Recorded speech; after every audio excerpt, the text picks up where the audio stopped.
Hey everybody, it is Monday, April, I'm gonna have to look, 13th I think. Oh yay, I was right. Monday, April 13th. And Easter Monday for some, Passover for others. It's almost the start of Ramadan. Happy holidays to everybody. Hope you had a great weekend. I got to sit a socially distant away from some neighbors in a front yard. We had plastic chairs set up in all the corners, close enough so we could hear each other, far apart enough to be safe. And it was kind of nice to be near humans without a screen in between us. And I dropped off Easter-themed cupcakes to all the neighbors, and hung out with the dogs, talked to family. It was nice. Worked on a book a little bit. I hope everybody else had a good weekend. Today we're going to read chapters 24 and 25, maybe 26. And we're getting close to the end. We'll be starting a new book soon. This seems to be going well and people are enjoying it. So thanks for the feedback. Hello, Grace.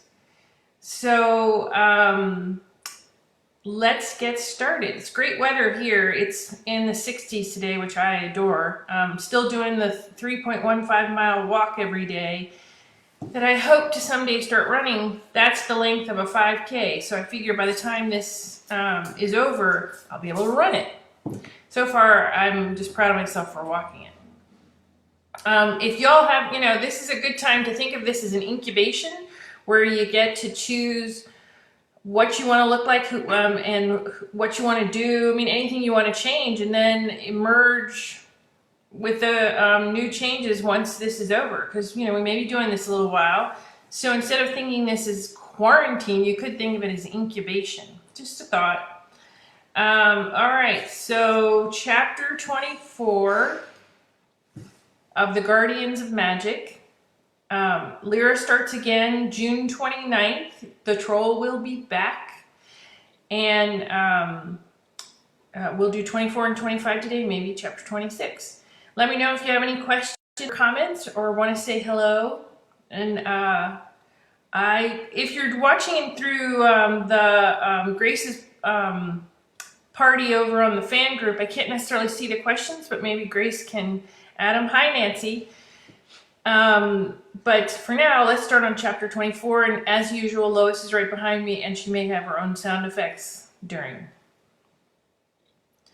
Lyra stood at Turner's tall front door, counting to 10 before she knocked. Wouldn't do any good to go in already angry. Save that for 5 minutes into the visit. She finally knocked and waited as she listened to approaching footsteps. The hair along the back of her neck stood on end, and she pulled in a little energy, ready for whatever answered the door. Turner swung the door wide, taking in the glow in her eyes, and grimaced, waving her inside. Has there been a development? Let me use some of your tricks of the trade and just show you. Turner looked surprised, but stopped in the large foyer and waited patiently. He had one of his favorite canes with him, the hickory cane stained dark with a silver eagle's head on top. Lyra created a transparent ball of light between her hands, rolling it around as she sung into it, just as Korik had shown her. Turner looked slightly annoyed. I can see Korik is going to be a new kind of fixer and share a little more than I ever did. Korik is different from you in a lot of ways. An image of Param appeared, crossing over the worlds.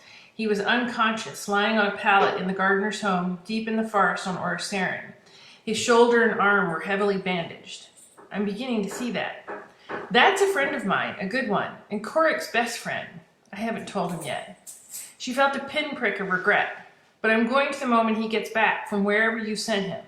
His best friend almost died, torn literally limb from limb by Lucius, your old friend, cursed by Rosden. Lyra tilted her head to the side, pressing her lips together. She was doing her best not to say anything she'd have to regret for the next 900 years. Too bad the look on her face said it all. Turner raised his bushy gray eyebrows and leaned on his cane. You think my old friendship with Lucius, who he was, is clouding my judgment. Fair enough. But you are going to live a long time and fight many battles, even lose some, believe it or not. They will come to temper your wisdom.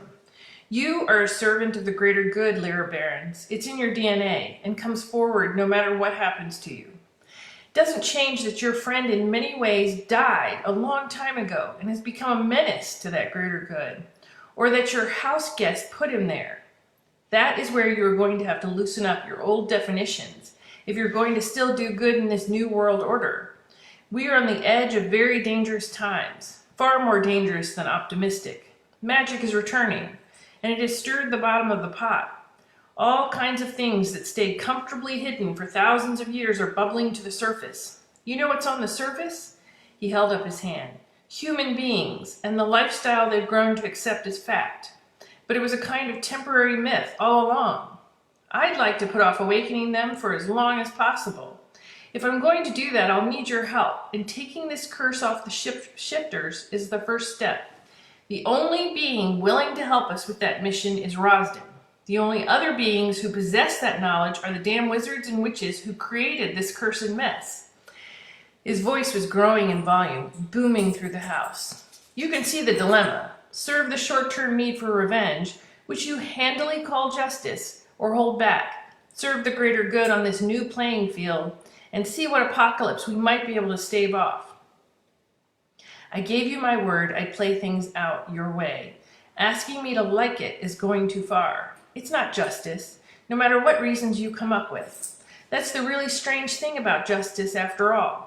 You do it because it's the right thing to do, and not because you can't think of 1,000 good arguments to look the other way. It's the thing that really stops the chaos at the door. Everything else is what we're going to tell ourselves because we're afraid of this new world order. You think I should die. Rosden hobbled into the foyer, pointing a twisted, mottled finger at Lyra. I was wondering when you'd finally barge into our conversation.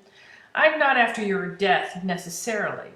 I think you should answer for what you've done. Be made to stand up and tell the entire rabid story to all the victims' families till they're satisfied, not just share a few spells. But that's just me. Rosden, leave us. I have business to discuss with Lyra that doesn't concern you.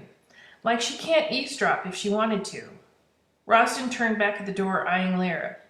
My powers are not what they once were. Neither is my resolve. I have no great...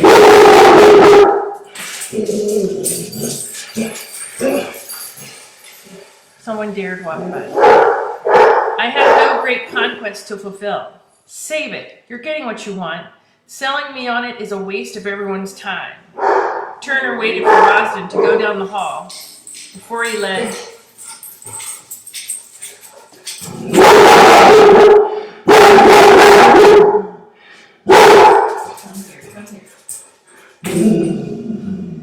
Let's see, where was it? It's a noisy Monday. Turner waited for Rosden to go down the hall before he led Lyra outside. I almost got her. Come here. Turner waited for Rosden to go down the hall before he led Lyra outside to the slate patio in the back. I don't entirely disagree with you, but I can't let my emotions run the show. Mine aren't. Cold, hard reasons, said Lyra, tapping the side of her head. She let out an angry sigh. You wanted to talk to me about something. I hope that someday you come to understand why I've taken this path with Rosden. Either way, it had to be done. The same reasons are going to pull you away from your job with the federal government. You need to be more independent, able to make the right choices without having to choose sides, like now. I'm not asking you to choose a particular side. I'm asking you to use your common sense and utilize a valuable and rare resource against a darker foe. Turner made his way over to his favorite green Adirondack chair overlooking the lake and settled into it. He took a soft plaid wool blanket off the footstool and threw it over his legs. Cool day for so late into spring. This is one of my favorite spots in all the world, and I have seen all the world has to offer. Maybe it's because very little changes here. Lyra sat down on the edge of the chair next to him. She zipped her leather jacket up part of the way against the chilly wind. She looked out over the lake and made herself take a deep breath and let it out. The only reason I haven't dragged her ass back to Orsarin and thrown her down in front of the queen is because of you. Remember, that was my original assignment? I was hired by the king and queen to find the person who killed their son. That would be justice. Turner shifted in his chair. On that, we agree. It's unfortunate that events changed so much since then, and justice will take a back seat to survival. Turner crossed his hands over his chest. Consider becoming independent. The world has changed, and this will only increase and become harder to handle as the years go by and magic increases. Imagine what the world might look like in, say, 20 years. Hard to do from here. There are written stories about what it was like the last time the gates were opening. It was chaos for a while, and that was before human beings became so advanced in technology. It was a lot easier then to make up some cockamamie story about magic and get the masses to believe. Not going to be so easy this time. And everyone wants a little power of their own. Yes, Turner said wearily. Another complication. We need someone who can stand in the middle of all the competing forces and choose what's best for the greatest number. You mean me. Isn't that vigilante justice? It can be in the wrong hands. It would not be easy, but I believe it's doable and may keep us all from a venomous tipping point. You're usually more zen about the world. And I may be again, but I'm also a realist. Can't be the fixer without a healthy dose of that. I can see that the balance is shifting constantly and threatens everyone. We need someone who can be more impartial and cares about justice. That's one word for it. The Dark Syndicate needs to be stopped. They're the greatest threat. Completely agree. And Lucius is a problem, along with the shifters. Different kind of problem. They have a right to exist. Think about it, Lyra. We all fear them because they seem to be more animal than human or elf or wizard. But they're a thinking being. They are not something to hunt down and exterminate. Besides, they've been here a long time, and many have learned to assimilate. Do you propose ferreting them out of their middle-class lives? What about the ones who carry the curse? That's where Rosden becomes useful. She's the originator of the curse. Darkly ingenious, really. Create a killing machine that can shift into something that can hide in plain sight. And make it connect to you magically. Your thoughts and desires become their motivation. Your vengeance, their focused mission. Lyra looked up, narrowing her eyes as certain pieces of the puzzle fell into place. That's it. That's how the dark mist got hold of Lucius. The darkness was drawn to the curse and found that hole inside of his will created by Rosden and filled it. The curse makes beings susceptible to the strongest magic around them. Remove the curse, drive back the mist. It loses its physical embodiment. For now, might even make it possible to crush it. Especially if Lucius has a two-way street with the mist. If he can tell us more about it than we can know from the outside looking in. Did you see that all along? Not all along. Consider my offer. I have a foundation I run that is well funded for when the day came that life on Earth began to change. I believe it's here. I can give you a new base of operation in one of my safe houses, a rather nice house in Georgetown along the Potomac River. It will come with a very generous allowance. You would be able to buy whatever you needed to get the job done, travel the old-fashioned way, in planes, and have visitors. He gave a sidelong glance at Lyra. Okay, I get it. You're a crafty old dude who can see the obvious. Cork is a good choice. Don't make it creepy by saying you approve. Look, I'll think about it. Less than a year ago, I was a homicide detective living a pretty normal existence, even if I thought my mother was crazy and my grandmother was MIA. It had a certain order to it. Not much changed, and that was the way I liked it. Everything is different, including me. Now I'm supposed to pick up and move away and do what? Hunt for problems to solve? Trouble will find you. You'll find the house is very well equipped with whatever enhanced technology you'll need. You mean like the virtual board at the warehouse? That's a child's toy. There are far more efficient ways to monitor the world, and a team of contractors you can call on to help you when needed. My own Justice League. Don't get ahead of yourself. They're only there for support. They can't ride out to take care of things for you. Do you accept? I'll think about it. That's all I can offer right now. I'll let you know, and I'll see myself out. Lyra walked around the outside of the house, grateful to avoid seeing Rosden again. Rosden watched from an upstairs window as Lyra climbed into the green Mustang and drove away down the long driveway. All I wanted was to be respected, and instead I became feared and reviled, she muttered, lost in memories. Perhaps it's not too late still. Hello, Tracy and Mike. You found it. On to chapter 25, and perhaps with more critical comments by Lois Lane.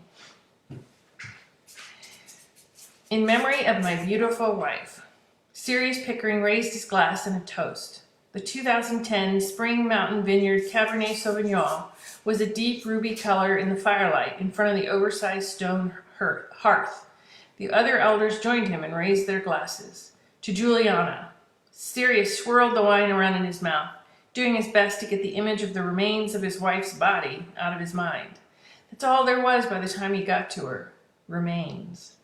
Such a powerful witch, and she never got to use her wand. What kind of monster? The wizard caught the cold, steady gaze of Sirius as his voice trailed off, and he took another sip of the wine, choosing to stay silent. The beast was on her before she had a chance. Agnes gripped the stem of her glass tightly. You weren't there. There was nothing any of us could do. No one is blaming you, Agnes. Sirius eyed her coolly, swirling the wine in his glass. At least, not for that. He tapped his finger against the glass as everyone else looked away, not willing to be involved in his wrath. I did exactly as you asked. The trap was set perfectly. That bitch, Lyra Barnes, walked right into it with only a boy wizard at her side. A thief who calls himself a scavenger. The shifters were set loose on them. If the plan failed, blame their handlers, not me. Sirius set his glass down on the mantel, warming his hands in front of the fire. Merely a setback. The curse worked, to a degree. The shifters were unable to think for themselves as a pack. It's unfortunate that one of them slipped the ties that bind and appointed himself the alpha. Interesting, though, isn't it? They chose to listen to one of their own. Agnes took another long gulp, staring down at the carpet. Something has to be done about the growing threat of humans and magic. The gates are opening whether we like it or not, said a balding wizard. We need to secure our stature. The damn humans have turned out to be a little more clever than we realized. The young amongst us show mixed promise at best. Most of them ran at the first sign of trouble. So much for testing them, said a pinched-faced witch with long, straight, dark hair. I knew it would fail. Perhaps it's time to vote on leadership roles. We never had a proper council meeting since your brother was dragged into the world in between. The tall, wiry wizard with a thick head of dark hair, slicked back, gazed down his nose at Sirius. We need some reassurance that any of our plans will actually succeed. Sirius looked bored as he raised his wand and flicked it toward the heavy closed doors to the library where they were gathering. They opened softly as 5 young wizards entered and stood in front of the door, grim-faced and waiting. What's this? The balding wizard's voice rose in concern. Sirius, I demand an answer. Is this protection for us? We're perfectly capable of taking care of ourselves. I think I'm leaving. Where's my wrap? Are they going to get out of our way? Sirius flicked the wand again as if he was leading an orchestra, yanking the various wands out of their hiding places from each of his guests and throwing them into the fire, all except Agnes. They watched in horror as the flames turned to burnished yellow, blue, and purple, releasing the magic into the atmosphere. What the fuck? Agnes slowly backed away from the group, relieved she was being spared. Come stand by my side, would you? Agnes quickly did as she was told, as Sirius gave a nod to the young cadre of wizards. They stepped forward as Sirius waved his wand again, whispering a spell, binding the other guests' arms to their side. You know, feedback is so useful at times. It gives clarity about what to do next. I agree that we need shifters who will feel some kind of natural connection to the families. He shrugged. It'll make for an interesting experiment, at least. Mix it up a little. The tall wizard's face grew pale as he tried to struggle. No, Sirius, you can't. My family has been in this syndicate for almost 1,000 years. Agnes watched silently, afraid to say anything. And the rest of your family will remain. Think of the contribution you'll be making. Who knows? If we're successful, this time you can be on the cutting edge of a new form of leadership. Their screams of protest could be heard all the way down the great hall as they were dragged away. Maybe you'll even turn out to be an alpha, although I doubt it. Sirius let out a bored laugh as he flicked his wand again, shutting the doors. Meeting adjourned. More wine, Agnes? Why did you spare me? She asked, lifting her chin defiantly. Don't annoy me, Agnes. I can call them back if necessary. Drink your wine. You live to fight another day, for now. Mike, you were working in your yard. Well, you know, the chapter's always posted on the YouTube channel shortly, not too long after, by Grace. And thank you, Grace. And hi, David. Nice to see you here. Stepping into Urban Fantasyland for a little read-through. We're going to read another chapter. We're going to do chapter 26. So it'll be 3 chapters today. Probably, there goes Lois. Corrick stood on the grounds of Turner's old estate in Charlottesville. He was dropping off a reluctant teenage wizard in baggy jeans and an old AC/DC t-shirt who was being hunted by the Silver Griffins. It's here or troublesome prison. You choose. The teenager looked around at the large manor set back from the road and the iron gates. Doesn't look like much. Is this some kind of juvie hall? I have rights, you know. You have plenty of them. You turned over most of them when you decided to send snakes down the main street of your small town. The young wizard smiled, showing braces across his teeth. I'm a regular Pied Piper, right? I think you mean St. Patrick, and no, you're no saint, Joey. You're not even Irish. Got that right. 100% American wizard. See? My underwear's a stars and stripes. The teenager lifted his shirt to show Corrick his boxers that were drifting out of his pants. Corrick rolled his eyes and took the kid by his arm, roughly moving him along the long driveway toward the house. Hey, isn't this some kind of kidnapping? That has to be against your fixer rules. Your parents were the ones that shoved you at me, remember? Well, I can't stay here forever. What is this place anyway? Looks abandoned. I'm not going to be here all alone, am I?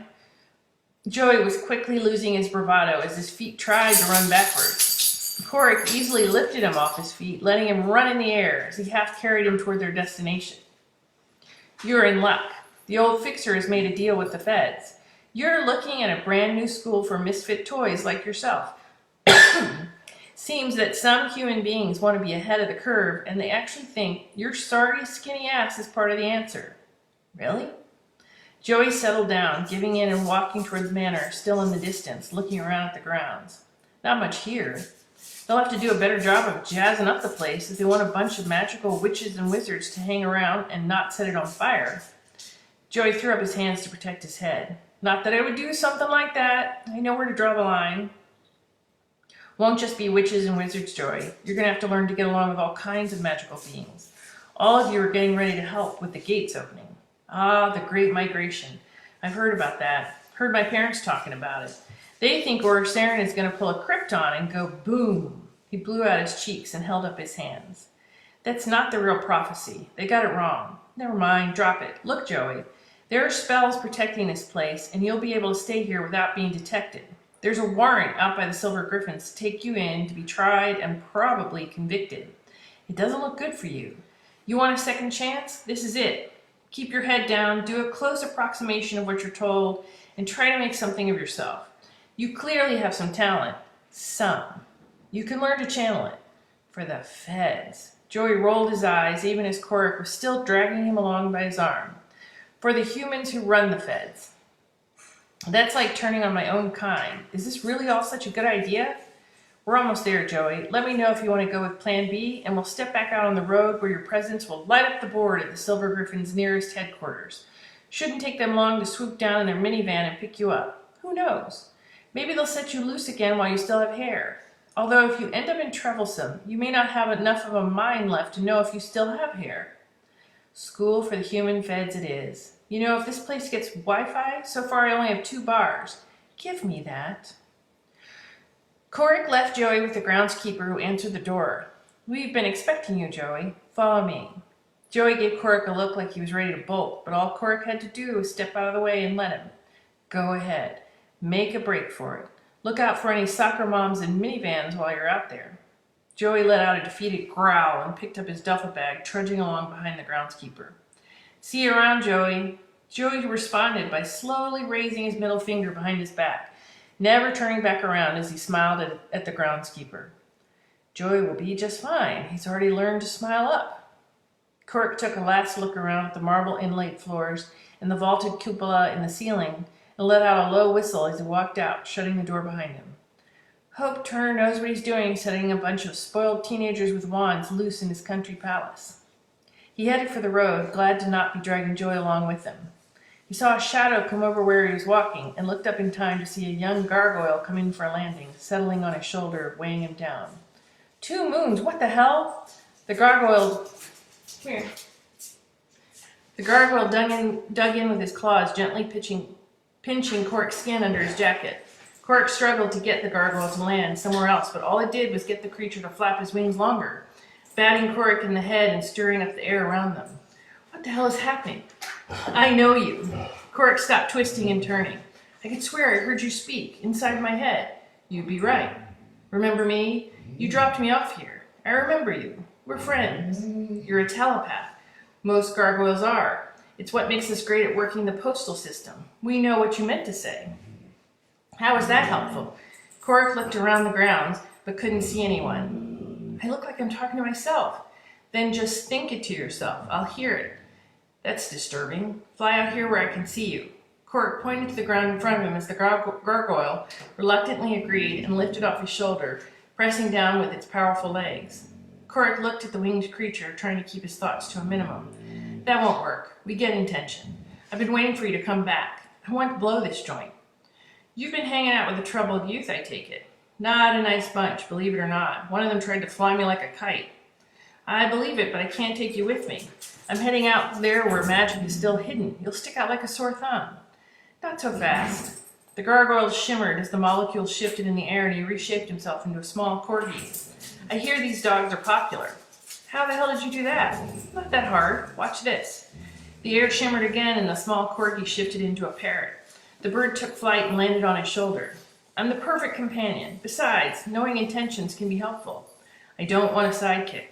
Think of me as a useful tool. The answer's no. You have a home here. A good home. The bird took off from Quirk's shoulder and shifted back into a gargoyle, landing in the road just ahead of him. He stared at Quirk, waiting for a reprieve, but the best he got was one arched and annoyed eyebrow. Fine for now, but this isn't over. You could use an assistant like me. The gargoyle took flight over the treetops, settling down near the edge of the estate, watching Quirk walk out onto the road. Soon enough. All right, that is it for today. We are up to chapter 27. I think we're almost near the end of the book, so maybe even before this week is out, we will be on to the next book. The one everybody voted for most was War Mage, the first book. If we could do another poll and see if anybody's mind has changed, if you want another Lear book or there's something else you want. And so keep that in mind, and maybe we will get a poll up this week. I hope you all are having a great week. Glad to see you're working in the yard, Mike. It's perfect weather here for that. It was actually 47 degrees this morning, and now it's in the 60s, which is lovely. I hope you all, we've been in isolation now for a month, so we're having to get even more creative to find things to do and to find ways to stay connected. I'm going to do yoga through Zoom today at 5:30. I already took a long walk, and I'll be working on a book the rest of the day, but I might pick up some of the embroidery tonight. It's just, life is still going on. We still have to find ways that this is life. The quarantine isn't an excuse to just stand still and act like this time is just wasted or weird. It is weird, but there are still things that we can be doing. It's just going to take some creativity and some thought and probably others in some way to help, even if it's just listening or offering their ideas. But it can be done, and we can do it together. And we can all help each other if that's what it takes. The gratitude list, the endless gratitude list is still going on in the fan group. Feel free to come over and put your 2 cents worth in. It retrains your brain to look for solutions instead of staring at the problem. Because right now the problem, that if you want to stare at it, it's awfully large. So maybe it'll take a village to get us to look for solutions. Even if they're small and it's just for today, it's still worthwhile. I hope you all have a great day. This video will be up on YouTube in not too long if you missed the first chapters. So Mike, you can catch up if you want to hear the rest. And I will see you all back here at 1 o'clock tomorrow. Love you all, and see if you can find some joy in the day, and I'm here if you need me.